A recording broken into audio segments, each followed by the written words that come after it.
Al-Fatihah. Bismillahirrahmanirrahim. Alhamdulillah. Ar-Rahmanir-Rahim. Surah Khairil Muhdubi alaihim waladdallin. Terus niki napa niati nggih dawuhe Mu'ad bin Jabal niku ta'alu bina nu'min sa'atan. Terus Mu'ad bin Jabal teng riwayat Bukhari sering dawuh, ayo rene moro aku, ayo do iman bareng-bareng. Dados ngaji kados ngeten niki termasuk nambahin napa iman. Begini gitu. Karena Pondok Al Anwar 2 juga tentunya semua 1, 2, 3 sampai 4 juga semua lembaga yang didirikan oleh Syekhuna Kiai Haji Maimun Zubair adalah lembaga yang memang dipersiapkan untuk ilmu, untuk mengawal ilmu sebagai wirasah nabawiyah, sebagai warisan Rasulullah SAW. Maka saya minta anak-anak juga, adik-adik baik yang lelaki maupun perempuan, jagalah kepastian ilmu. Saya ulang lagi guys, jagalah kepastian ilmu. Karena lewat kualitas ya, argumentatif itu kita bisa mempertahankan wirasah nabawiyah. Kalau beberapa kali ngisi acara di Jogja, memang saya sampai sekarang ngajar di Jogja, itu pernah ketemu pakar matematika. Niku hitung-hitungan, niku cepet model nganggo hitungan pondok. Misalnya kalau mereka bilang 2,5%, 2,5% dari 100, atau 1/20 dari 100, atau 1/10 dari 100. Itu kalau di hitungan Arab, karena Arab itu dulu ummatun ummiyah, umat yang ummi, itu Islam datang dengan matematika yang mudah sekali. Kita tahu misalnya dalam bab zakat, misalnya 2,5% dibahasakan rubu'ul usyur, karena bertahap. Ini untuk adik-adik kan. Jadi misalnya 100, 1/10-nya berarti berapa? 10. Nah dari 10 itu terus ngambil 1/4-nya, yaitu 2, berapa? 5. Itu lebih cepat timbang sampean poro gapit 100 terus dibagi 2 pinten? 5. Jadi ini kalau nanti jajal, saya pernah di salah satu kantor ketemu pakar matematika. Dia tanya saya, Pak Bahak, kenapa Anda nggarap matematika itu cepat? Saya bilang ini matematika Arab, kata saya. Itu mereka kalah cepat sama saya nggarap karena Arab itu ummatun ummiyah. Sehingga saya pernah diberi waktu khusus untuk ngajar semacam ekstrakurikuler di salah satu kampus, mengajar ulumul Islam. Itu yang diantara yang saya ajarkan itu ngitung cepat, berhitung cepat.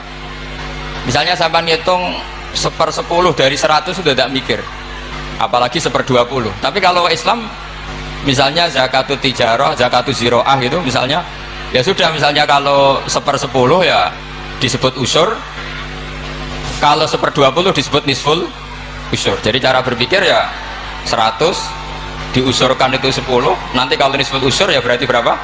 5. Mereka bilang 1/10 atau 1/20. Sehingga kalau hitungannya miliar juga lebih gampang. Itu tadi misalnya 1 miliar usurnya berarti 100 juta, rubuknya berarti 25 juta, berarti per 1 miliar adalah 25 juta. Nah ini penting saya utarakan supaya Anda bangga dengan apa yang Anda pelajari di Pondok Pesantren Sarang. Jadi pastikan semua ilmu itu al-bayinah. Al-bayinah itu argumentatif secara jelas. Kita ini yang mengkaji Quran, mengkaji tafsir, itu betapa bangganya kita jadi muslim, jadi mukmin. Saya beri sekian contoh. Misalnya dalam tradisi pesantren Quran itu ada istilah sakta.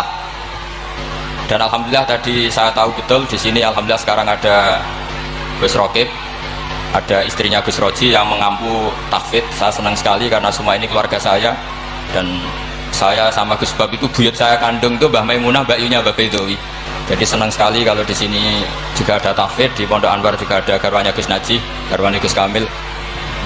Saya mohon selain diajarkan syarat talaqi atau musyafahah dalam bahasa pesantren, juga diajarkan kepastian hukum pentingnya sakta, supaya orang tidak ragu lagi bahwa kita ini tidak kayak seremonial, memang benar-benar bihujjatin ilmiah, atau kalau istilah para nabi, kul inni ala bayyinatin mir rabbi, benar-benar argumentatif.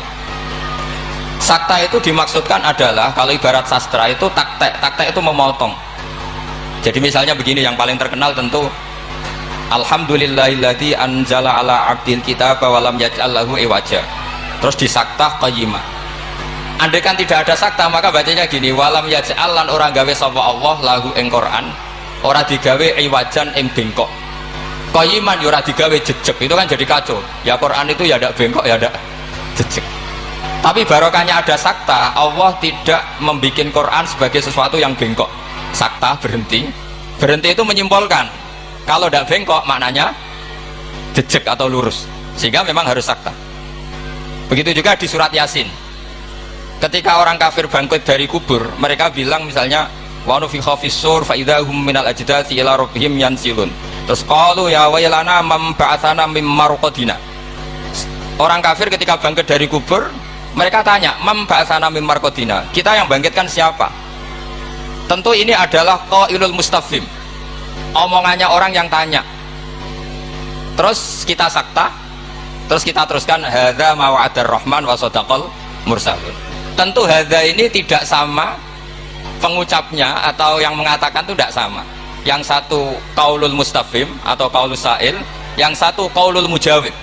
Entah yang jawab langsung Allah entah malaikat. Yang jelas itu beda yang mengatakan atau beda qailnya. Berarti menjadi siapa yang membangkitkan kita sakta, terus dijawab hadza ma wa'adar rahman.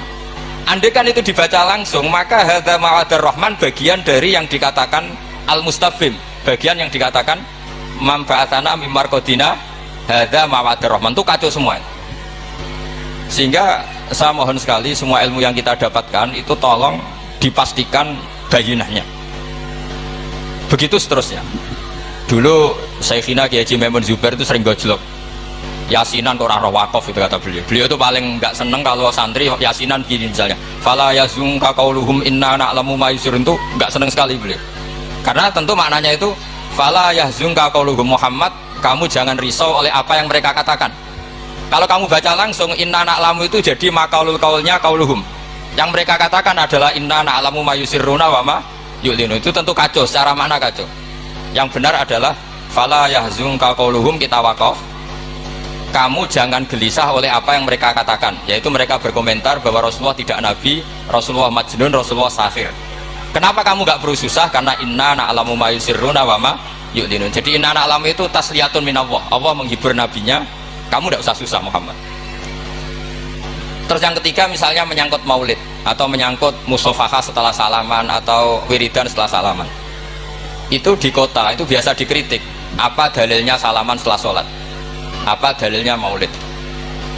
Anda sebagai pengikut ahli sunnah yang ala aswaja atau ala Islam Nusantara kalau bahasanya NU, saya juga sering dibully, Islam Nusantara itu apa Pak Ba? Apa terus menjadi firqah 73 menjadi 74 karena ditambah Islam apa? Nusantara. Begini loh logika Islam Nusantara itu. Di komunitas internasional itu kalau tidak Syiah itu dinamakan Sunni. Seorang lagi ya, di komunitas internasional itu kalau tidak Syiah disebut apa? Sunni. Sehingga misalnya perang Syiah Houthi sama Arab Saudi ya disebut Syiah versus apa? Sunni. Jadi Wahabi itu dalam dunia internasional disebut apa? Sunni, setidaknya dalam bahasa jurnalistik. Tapi kita dengan Sunni Wahabi itu banyak perbedaannya. Misalnya mereka anti wasilah, kita percaya apa? Wasilah. Tapi sama-sama dalam ikramus sahabah, sama-sama menghormati apa? Sahabat. Saya teruskan bayinah tadi. Sehingga orang-orang Islam kota yang Sunni aswaja, itu mereka sering tanya, kalau setelah salam orang nyalakan HP boleh enggak? Ya boleh kan. Orang kalau misalnya mau ke kamar mandi boleh enggak? Boleh. Orang mengambil tasnya boleh enggak? Boleh kan. Kenapa salaman menjadi enggak boleh? Bedanya apa dengan nyalakan apa?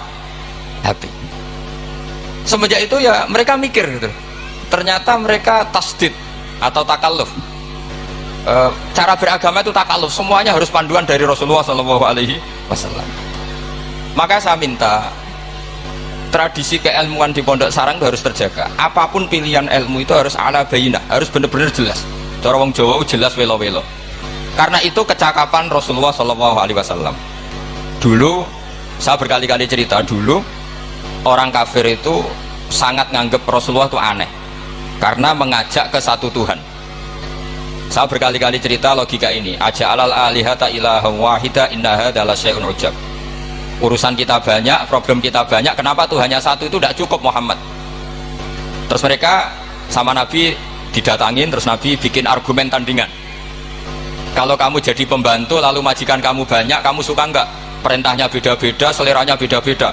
Wah ya tidak suka Muhammad, nanti kita repot.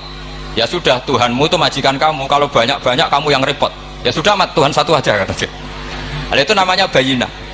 Sehingga Allah mengajarkan itu secara jelas. Daraballahu matalar rajulan fihi syuraka'u mutasyakisuna wa rajulan salamal lirrajul hal yastawiyani masala alhamdulillah. Jadi zaman itu orang kafir pun langsung paham sampai bilang alhamdulillah.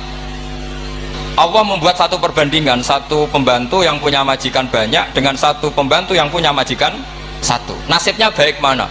Tentu baik yang punya satu majikan. Akhirnya mereka paham, Tuhan kamu adalah majikan kamu, kalau banyak-banyak kamu yang repot. Ya sudah mat, satu saja. Nah ini yang dimaksud lam yakunil ladzina kafaru min ahlil kitab wal musyrikina munfakina hatta ta'tiyahumul bayyinah. Ahli kitab apapun ngototnya pada keyahudian atau kenasronian itu tetap infikak, tetap akan tercerabut ketika ta'tiyahumul bayyinah, ketika datang penjelasan yang jelas, corong Jawa jelas welo-welo. Makanya saya minta anak-anak yang akademik ini harus menerima ilmu secara bayyinah. Saya masih ingat Mbah Mun itu ketika ditanya, ya jenengan damel kurikulum, monggo bocah rapati iso ngaji Wahab, ngaji Muin. Kata Mbah Mun, sing ngaji tenanan yo ben Karangmangu. Saiki roh mondok sithik-sithik jamaah mbek ngaji mbek ora 12 apik endi? Ya apik rondok ngaji. Ya wis berarti ya apik kurikulum kata dia. Artinya ya logikanya jelas. Makanya lama dulu itu kalau bikin logika itu sesuatu yang nggak masuk akal saja, kalau lama dulu yang ngendikan itu masuk akal. Dulu Abu Yazid itu punya murid namanya Syakik Al-Balkhi. Dia orang kaya, biasa donatur pondok, biasa mendonasi pondoknya Abu Yazid. Setelah dia perjalanan dagang di satu Sahara gitu, di gurun pasir, ada burung yang patah sayapnya, patah kakinya. Ternyata tetap dapat rezeki, dikasih makan burung yang waras, yang normal. Singkat cerita, si murid tadi datang ke gurunya, Pak Guru, saya sekarang mau jadi orang zuhud, gak mau jadi orang kaya. Ternyata orang paling lemah pun, makhluk paling lemah pun dapat rezeki. Terus cerita kejadian tadi. Terus sama gurunya ditertawain. Kamu mau jadi orang zuhud, orang jadi orang fakir, terus dikasih orang, di rumah orang. Ya, ternyata semua makhluk yang lemah pun dapat rezeki. Kata gurunya itu, bajul gurunya itu, 5 dalata tabiru anta. Kenapa kamu tidak iktibar dengan diktoir, katanya dengan burung yang waras yang memberi? Pikiran kamu kok aneh ya? Ingin kok yang diberi. Kalau sama-sama cita-cita ya seperti burung yang memberi. Terus beliau gurunya dalil al yadul ulya khairum al yadis sufla, bahwa tangan yang di atas lebih baik tangan yang di bawah. Akhirnya murid tadi mencium gurunya terus bilang, anta ustadi, kamu benar-benar guru saya. Lah kenapa saya cerita ini? Supaya sanad ini tersambung sampai Rasulullah SAW. Misalnya guru kita Mbah Mun ikut ngurusi negara, jika negara ini meskipun enggak negara Islam tapi ukuran negara itu sangat Islam. Logikanya gampang, kamu ikhlas negara ini diatur oleh orang-orang yang enggak sholat, yang narkoba, yang macam-macam, apa lebih suka negara ini diatur oleh orang yang sholat, yang meyakini kebenaran Islam? Tentu kita milih yang meyakini kebenaran Islam. Itu bisa didapatkan kalau dipandu ulama apa kalau dilepas ulama? Kalau dipandu ulama. Sehingga dalam kitab Minhajul Abidin diceritakan ada orang sufi yang merasa dunia sudah rusak, kemudian milih uzlah. Ketika uzlah, beliau mengalami satu kasuf ada hadis bilang, taraktum ummata Muhammadin fi aidil mubtadi'ah. Kamu enak-enakan uzlah di sini, tapi membiarkan umat dipimpin orang lain yang menyesatkan. Jadi mungkin kalau kita kumpul orang itu dosa, wong ngrasani, bedolok wong wedok macam-macam.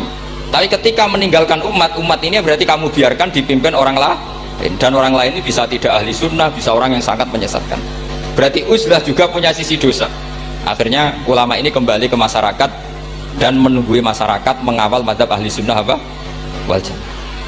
Jadi saya mohon adik-adik terlatih bahwa semua ilmu itu ala bayinah. Qul inni ala bayyinatin mir rabbi. Semua nabi itu punya kemampuan menjelaskan. Itu yang disebut lam yakunil ladzina kafaru min ahlil kitab wal musyrikin munfakina hatta ta'tiyahumul bayyinah. Nah, kemampuan menjelaskan ini harus dimiliki anak-anak santri, anak-anak Anwar 2 yang anak-anak masih belajar itu terutama harus belajar ilmu logika. Termasuk kitab kebanggaan saya itu kitab Syarah Bukhari. Beliau ketika menafsirkan hadis atau mensyarah hadis, salasun mangkunna fihi wajata halawatal iman. 3 hal ini kalau seseorang tahu atau faham maka menemukan halawatal iman, manisnya iman. Beliau mengartikan manis itu artinya enak, enak itu nyaman, nyaman itu tidak iskal, tidak galau. Terus beliau mencontohkan, andaikan agama ini tidak masuk akal maka kita akan galau selama-lamanya. Terus beliau menyontohkan, alam ini kata Allah, saya ulang lagi ya, alam ini kata Allah itu diciptakan oleh zat yang super, yaitu kalau oleh ilmu kalam disebut wajibil wujud. Terus beliau berargumentasi cerita Islamnya Jubair bin Mut'im, berarti Mut'imnya ya, Jubair bin Mut'im bin Adi berarti Mut'imnya. Dulu zaman Nabi itu juga sudah ada orang ateis, orang ateisme. Kalau bahasa Arab dulu itu al-mu'attilah, kalau bahasa Arab sekarang itu biasanya disebut syuyu'i. Orang-orang ateis itu nggak mau mikir, pokoknya bumi ya ono, langit ya ono, sebabnya apa ya mbah, pokoknya ono. Terus sama Islam diterangkan, Dalalah Mut'im ini datang ke Medina sebagai negosiator Asra Badrin, tawanan Badar. Dalalah Rasulullah pas baca surat Wattur wa kitabim mastur fi raqim mansur. Di antara itu ada ayat am khuliqu min ghairi syai'in am humul khaliqun. Masa alam raya ini langit bumi yang maujudat, jadi bumi ini berstatus maujudah, kemudian maujudah ini diciptakan oleh adamiyah. Jadi kalau kamu berfaham ateis, artinya hadhil maujudat khalaqahal adam, ini semua yang maujud diciptakan oleh sesuatu yang tidak wujud. Kata Ibnu Hajar al Asqalani, andaikan Islam datang seperti itu kamu tidak bisa tidur, akal kamu tersiksa. Karena kamu profesor kayak apa tidak bisa menemukan logika hadhil maujudat khalaqahal adam, bahwa maujud ini diciptakan oleh ketiadaan. Tapi Islam datang tidak seperti itu.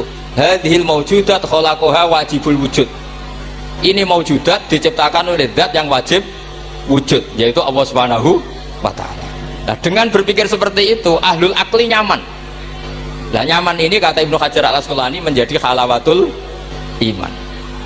Jadi halawatul iman itu dimulai dari bayinah, satu kejelasan yang sangat argumentatif yang kita insya Allah lanal tifitu yaminan walasimalan, sudah ada kemana-mana lagi.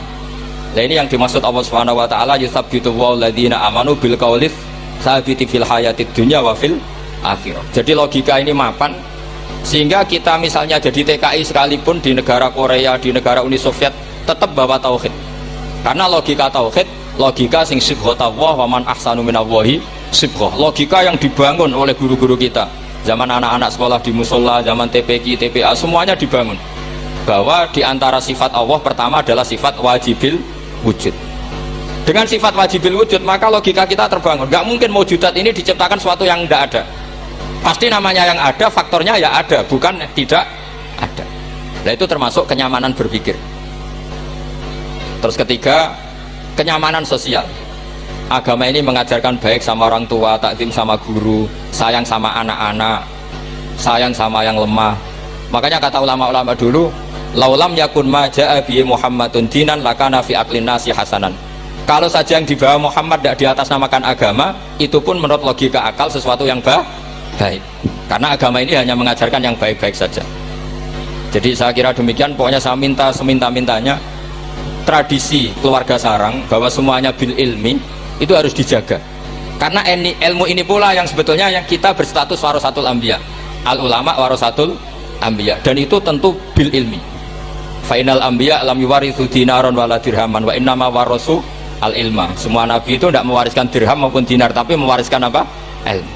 Dan ilmu yang paling pokok tadi adalah wirasa nabawiyah yang bayinah. Bayinah itu jelas welo-welo. Dengan seperti ini maka kita tidak terguncang lagi.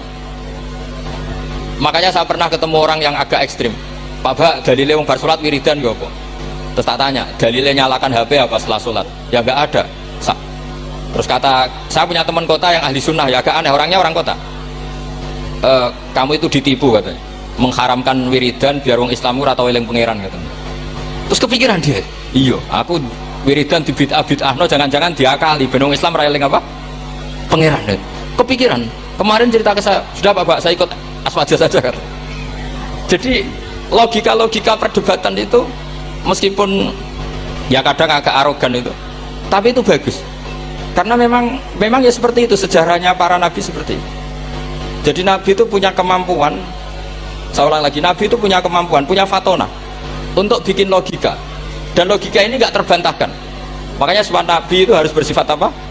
Fatona, harus bersifat kecerdasan. Nah ini yang saya agak risau karena kefatonaan ini mulai terkikis. Anak-anak belajar mantek itu males, yang bisa ngakali, jadi tidak untuk hujah ilmiah tapi untuk ngakali. Padahal dengan mantek itu nyaman, saya ulang lagi nyaman. Sebab itu ulama-ulama dulu kayak Imam Ghazali itu dulu mati-matian belajar mantek, meskipun ya itu tadi tentu nggak bagus untuk semua orang, tapi itu bagus karena untuk mengawal tadi, untuk mengawal Islam. Misalnya begini, saya pernah ditanya, Pak Bahak, kenapa Islam itu menghalalkan ghanimah? Kok Islam kayak penjahat perang gitu ya, sudah musuh kalah hartanya diambil, persenjataannya hartanya diambil. Terus saya tanya, andai kan ada garong ke rumah kamu kemudian pistolnya tertinggal, apa kamu bilang monggo dipendet malih nih gadane jenengan gitu? Apa kamu sita? Gitu? Oh ya saya sita Pak, nanti dipakai garong lagi. Ya kira-kira seperti itu. Kalau orang kafir senjatanya dikembalikan akan dipakai lagi. Jadi dulu selalu harus ada analogika, ada analogi. Makanya ketika Allah watil kal amsalu nadribu alinnas wa ma yaqiluha ilal alimun. Semua aturan-aturan Islam itu sama Allah dianalogi itu dikiaskan supaya orang bisa berpikir. Kayak orang Arab dulu itu nyembah berhala, Lata, Uzza, Hubal itu disembah, padahal dari batu yang dipahat, Terus Nabi memberi contoh itu begini, Daraba wa masalah rajulaini ahaduma abkam la yaqdiru ala syai'in wa huwa kallun ala maula ainama yuwajjihu la ya'ti bi khair. Nabi bikin analogi gini, wahai para orang Arab, kalau saya punya pembantu yang buta, sudah buta, nggak bisa ngomong, abekam, bisu, mau nggak pembantu saya tak kasihkan kamu? Kata. Wah enggak Muhammad, tuh merepotkan, bagaimana bisa bantu saya, dia buta, dia bisu. Terus kamu nggak mau Muhammad. Terus berhala kamu yang kamu sembah itu kalau tangannya protol itu yang dadani siapa? Ya saya. Kalau kotor yang bersihkan siapa? Saya. Terus Nabi Muhammad bilang gini, untuk jadi pembantu saja orang seperti itu kamu nggak mau, masa kamu jadikan apa tuh? Tuhan. Mau Tuhan kok ngerepoti? Mestinya Tuhan itu pantasnya direpoti, dimintain ini. Itu mereka akhirnya iman, ya. Pangeran kok ngerepoti, ono ngedusi, ono noto barang itu. Allah gampang sekali. Daraba wa masalah rajulaini ahaduma abkam. Abkam itu bisu. Layak qadiru ala syai'in, tidak mampu melakukan apa-apa. Wa huwa kallun ala maula. Namanya bisu, tuli, itu hanya merepotkan yang punya. Ainama yuwajjihu la ya'ti bi khair. Diarahkan kemana saja tidak membawa yang positif. Akhirnya mereka iman. Makanya disebut lam yakunil ladzina kafaru min ahlil kitabi wal musyrikina munfakina hatta ta'tiyahumul bayyinah. Bahwa orang-orang kafir baik berkategori ahli kitab maupun orang musyrik tidak mungkin tercerabut dari akar kemusyrikan atau akar keyahudian, kenasranian hatta ta'tiyahumul bayyinah, sehingga datang satu hujjah, satu argumentatif yang bisa mengalahkan pikiran mereka. Siapa itu? Rasulullah minallah yatlu suhufam mutahharah. Nah sekarang Rasulullah sudah intaqala ila rafiqil a'la, tapi punya warasah, yaitu para ulama. Dan para ulama, para habaib, para siapa sajalah yang mewarisi ilmunya Rasulullah. Dan saya mohon sekali anak-anak ini harus terbiasa akademik. Ya akademik macam-macam lah. Saya berkali-kali baca hadis sahih. Yang paling saya cintai dari hadis itu apa? Yaitu kalimat-kalimat Rasulullah. Itu memang luar biasa. Misalnya beliau ngendikan orang mukmin itu baik semua. Ajaban di amril mukmin. Terus beliau ngendikan itu ajaban di amril mukmin. Inna amrahu kullahu khairun. In asobathu sarra sakara fakana khairan lah. Wa in asobathu darra sabara fakana khairan lah. Terus beliau ketika ngendikan kematian, kehidupan itu optimis sekali dan dengan pandangan positif. Kata Rasulullah, anggap saja kalau kamu hidup itu ziyadatan li fi kulli khairin, potensi mendapat kebaikan. Kalau kamu mati, ya syukuri, anggap saja pengakhiran dari semua keburukan. Sehingga ada tadat kiai-kiai dulu itu kalau ada bajingan mati, orang oplosan kok mati, ya tetap bilang, saya ya Pak niki saya Meskipun hadirin nggak siap bilang saya. Nggak saya Pak nggih. Karena mau tuh hadal fasik khairun lah. Matinya orang fasik ini bagus supaya nggak mereman lagi, nggak ngemel lagi, nggak jadi problem lagi. Jadi doa hidup dan mati itu seindah itu Rasulullah. Ya Allah, jika saya hidup anggap saja ziyadatan li fi kulli khairin. Terus wal mauta rohatan li min kulli syarrin. Kematian adalah akhir dari segala apa? Keburukan. Saya ini termasuk kiai muda yang nggak pati takut mati. Artinya bukan karena saya yakin soleh, enggak. Misalnya kalau apa mati pikiran kalau Gusti ini akhir dari segala potensi keburukan saya. Artinya kagum saya bukan masalah takut dan berani, enggak. Keilmian Rasulullah Shallallahu Alaihi Wasallam. Betapa mudahnya Nabi melihat sesuatu itu positif. Hidup dianggap tadi ziyadatan lana fi kulli khairin. Kalau kematian anggap saja rohatan lana min kulli syarri. Jadi mudah sekali Rasulullah. Nah ini menurut saya kefatonahan yang harus diwaris kita semua. Ya ngoten mawon. Assalamualaikum warahmatullahi wabarakatuh.